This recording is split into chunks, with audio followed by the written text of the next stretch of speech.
మనకి రాత్రి ఆకాశంలో ఎప్పుడూ కనిపించే చంద్రుడు, మన చిన్నప్పటి కథల్లో చందమామ రారా అని పిలిచే చంద్రుడు, మన జీవితంలో ఎంతో దగ్గరగా ఉన్నట్లు అనిపించినప్పటికీ అసలుకి మన చంద్రుడు గురించి అతి కొద్దిగా మాత్రమే తెలుసు.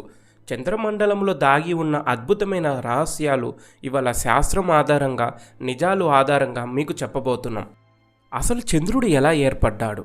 సైన్స్లో అత్యంత popular theory giant impact theory. 4.5 billions years క్రితం భూమిని ఒక భారీ గ్రహం ఢీకొట్టింది. ఆ ఢీకొట్టిన భాగాలు చేరి చంద్రుడు తయారయ్యాడని తెలుపుతున్నారు. కానీ అసలు సమస్య ఏమిటంటే, భూమిలోని రాలి దుమ్ము పదార్థాలు లాగా చంద్రుడి పదార్థాలతో దాదాపు ఏకరీతిగా ఉన్నాయి.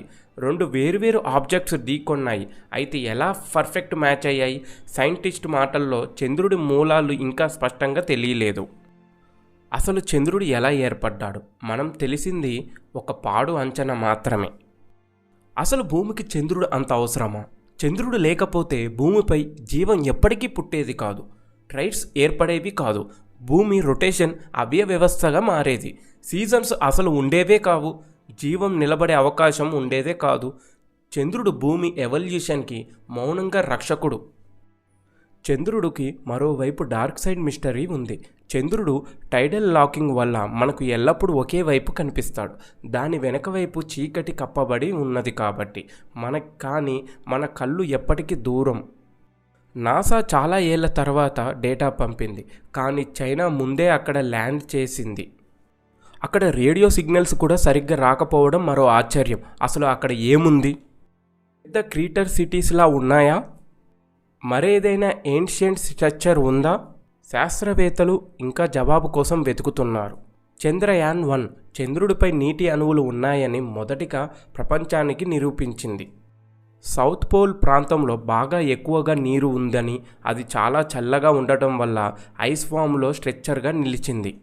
ఇలాంటి ఐస్ ఉంటే భవిష్యత్తులో మనుషులు అక్కడే జీవించగలరు. చంద్రయాన్-3 మరొక పెద్ద విజయం. భారతం చంద్రుడిపై ముందుకు వెళ్ళింది. చంద్రుని లోపల జీవం ఉందా? అసలు ఎర్త్లో లాంటి కుదుపులు చంద్రమండలంలో కూడా జరుగుతాయి. నాసా అపోలో మిషన్లో సెన్సార్ పెట్టినప్పుడు తేలింది 4 రకాల మూన్ క్విక్స్ వచ్చాయని. మొదటిది డీప్ క్విక్స్, రెండవది మేటర్ క్విక్స్, మూడవది థెర్మల్ క్విక్స్, నాలుగవది షెలో క్విక్స్. ఇవే భయంకరమైనవి. ఒక్కోసారైనా 10 నిమిషాల వరకు కంపించేది చంద్రుడు. అంటే చంద్రుడు పూర్తిగా డెడ్ కాదు, లోపల ఇంకా లావా చల్లదనం ఉండే అవకాశం ఉంది. చంద్రుడిపై శబ్దం 0. చంద్రమండలంలో అట్మాస్ఫియర్ లేదు, అంటే గాలి లేదు, శబ్ద తరంగాలు ప్రయాణించవు. మీరు అరుస్తే కూడా మీరు తప్ప ఎవరు వినరు. స్పేస్ అంటే ఘోరమైన నిశ్శబ్దం. ఆశ్చర్యకరమైన విషయం ఏమిటంటే, నీల్ ఆమ్స్ట్రాంగ్ వేసిన అడుగుల ముద్రలు 100% ఇంటాక్ట్గా ఉన్నాయి. ఎందుకంటే గాలులు లేవు, వర్షాలు లేవు. చంద్రుడు ఒక కాలపు గ్రంథం. ఏది పడితే అది లక్షల సంవత్సరాలు అలాగే ఉంటుంది. ప్రతి సంవత్సరం చంద్రుడు 4 సెంటీమీటర్లు భూమి నుండి దూరం అవుతున్నాడు. ఇది పెరుగుతూ కొన్ని బిలియన్ల సంవత్సరాల తర్వాత ట్రైడ్స్ తగ్గిపోతాయి. భూమి రొటేషన్ స్లో అవుతుంది. సెన్సార్ మర్చిపోతాము. భూమిపై జీవనం మర్చిపోవచ్చు లేదా నిలిపివేయబడవచ్చు. చంద్రుడు మన జీవన కల్పన.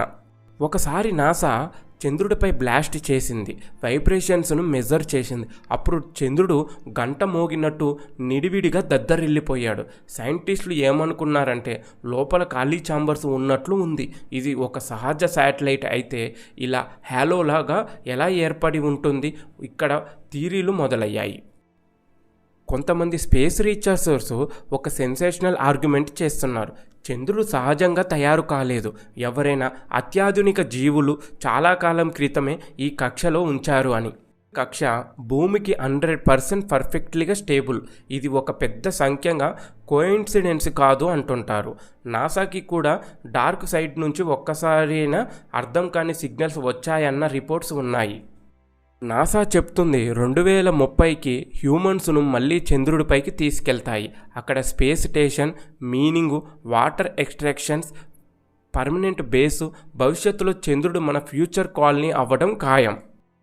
చంద్రమండలం గురించి మీకు ఏ రహస్యం ఎక్కువగా ఆశ్చర్యపరిచింది? కింద కామెంట్లో చెప్పండి. మన తెలుగులోని ఇలాంటి science facts and space updates కోసం లైక్, సబ్స్క్రైబ్, షేర్ అయ్యేలా సపోర్ట్స్ చేయండి.